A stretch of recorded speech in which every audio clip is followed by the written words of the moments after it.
নমস্কার বন্ধুরা, আজ আমি আপনাদেরকে শেয়ার করব আপনারা সহজে কীভাবে জবা গাছ এবং করবী গাছের কাটিং থেকে নতুন প্ল্যান্ট গ্রো করবেন। দেখুন, আমি তার জন্য 2 টব বালি নিয়ে নিয়েছি এবং সাব ফাঙ্গিসাইড এবং রুটিং হরমোন নিয়ে নিয়েছি।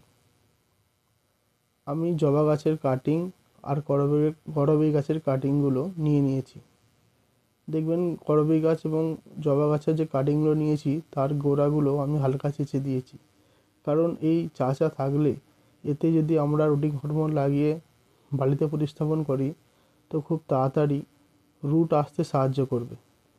এই কাটিংগুলো পেন্সিলের থিকনেস যেরকম হয় সেরকম মোটা নিলে খুব ভালো কাটিং গ্রো করে। তো তার জন্য বন্ধুরা, আমরা প্রথমে বালিগুলোকে জল দিয়ে ভিজিয়ে নেব, কারণ যদি পরে জল দিই কাটিং বসানোর পরে তাহলে রুটিং হরমোনগুলো ধুয়ে যেতে পারে। তাই আমরা প্রথমে বালিতে জল দিয়ে দিচ্ছি। অতটাই জল দেবেন যাতে বালিটা পুরো ভিজে যায় এবং টবের নিচ দিয়ে জল বেরিয়ে যায়। তো আমরা কাটিংটা নিয়ে নিয়েছি। দেখুন, যেখানটা চেঁচেছিলাম সেখানে আমরা রুটিং হরমোনটা লাগিয়ে নেব। তার আগে আমরা বালিতে যতগুলো কাটিং আছে ততগুলো গর্ত করে নেব, যাতে পরে কাটিংগুলো লাগাবার সময় আমাদের রুটিং হরমোনগুলো ধুয়ে বা নষ্ট না হয়ে যায়। দেখুন, আমরা এরকমভাবে গর্ত করে নেব। বন্ধুরা, এরকম সেমভাবে আরেকটি যে টব আছে সেই টবেতেও আমরা একে একে সব গর্তগুলো করে নেব।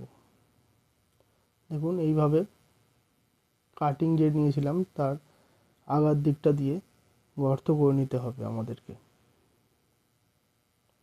গর্ত করে নিয়ে আমরা যে কাটিংগুলো চেঁচেছিলাম গোড়াগুলো, সেইগুলোতে রুটিং হরমোন লাগাতে হবে। দেখুন, এক এক করে আমি সব কাটিংয়েতে রুটিং হরমোন এবার লাগিয়ে নিচ্ছি। এইভাবে কাটিংগুলো নেবেন, নিয়ে জলের মধ্যে যে চাঁচা অংশটা আছে সেটা একটু ধুয়ে নেবেন এবং তারপরে এই রুটিং হরমোনটা নিয়ে প্রত্যেকটা কাটিংয়ের চাঁচা অংশতে ভালোভাবে লাগিয়ে নেবেন, যাতে একটুও অংশ বাদ না যায়। দেখুন, একে একে আমরা প্রত্যেকটা কাটিংয়ে এই রুটিং হরমোনটি লাগিয়ে নিচ্ছি। দেখুন বন্ধুরা, আমার সব কাটিংগুলোতে রুটিং হরমোন লাগানো হয়ে গেছে। তো এইভাবে ভালোভাবে আমাদের রুটিং হরমোনটি কাটিংয়েতে লাগিয়ে নিতে হবে। এইবার দেখুন, আমরা কাটিংগুলোকে কীভাবে বালিতে লাগাচ্ছি। দেখুন, বালিতে এরকম একটা একটা করে যে গর্তগুলো করেছিলাম তার মধ্যে ঢুকিয়ে দিতে হবে এবং হালকা হাতে বালিতে প্রেস করে দিতে হবে, যাতে আপনার কাটিংগুলো আর দ্বিতীয়বার না নড়ে। সেইভাবে ভালোভাবে বালির মধ্যে একে একে সব কাটিংগুলো আমরা বসিয়ে নেব। দেখুন, 2টো কাটিং আমার বসানো হয়ে গেছে।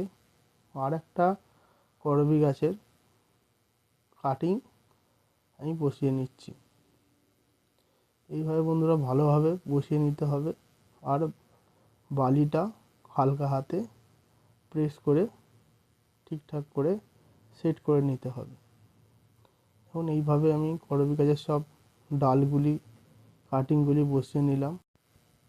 বন্ধুরা দেখুন, সেইরকমভাবে জবা গাছের আমি কাটিংগুলোতে সব রুটিং হরমোন লাগিয়ে নিয়েছি এবং এই কাটিংগুলোকেই এইভাবে বালির মধ্যে বসিয়ে নিয়েছি।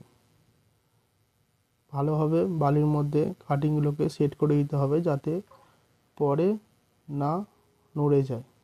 এবার দেখুন, শুধু কাটিংগুলো বসালেই হবে না, তার মধ্যে সাব পাউডার আমি গুলেছি ফাঙ্গিসাইড।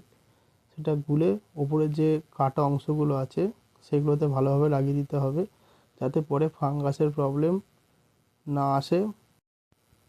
দেখুন বন্ধুরা, আমার সব কাটিংয়েতে ফাঙ্গিসাইড লাগানো কমপ্লিট হয়ে গেছে। এইবারে এই কাটিংগুলো এমন জায়গায় রাখতে হবে যেখানে ডিরেক্ট সানলাইট না আসে। তো আমার ছাদের এই অংশটা ডিরেক্ট সানলাইট আসে না, তো আমি এখানে রেখে দেবো এবং যখন বালি শুকনো হয়ে যাবে তখন আমি হালকা হালকা করে জল দেবো। তো বন্ধুরা, এইভাবেই যদি আপনার কাটিং যদি স্থাপন করেন তো সব কাঠই 100% সাকসেসফুল হবে।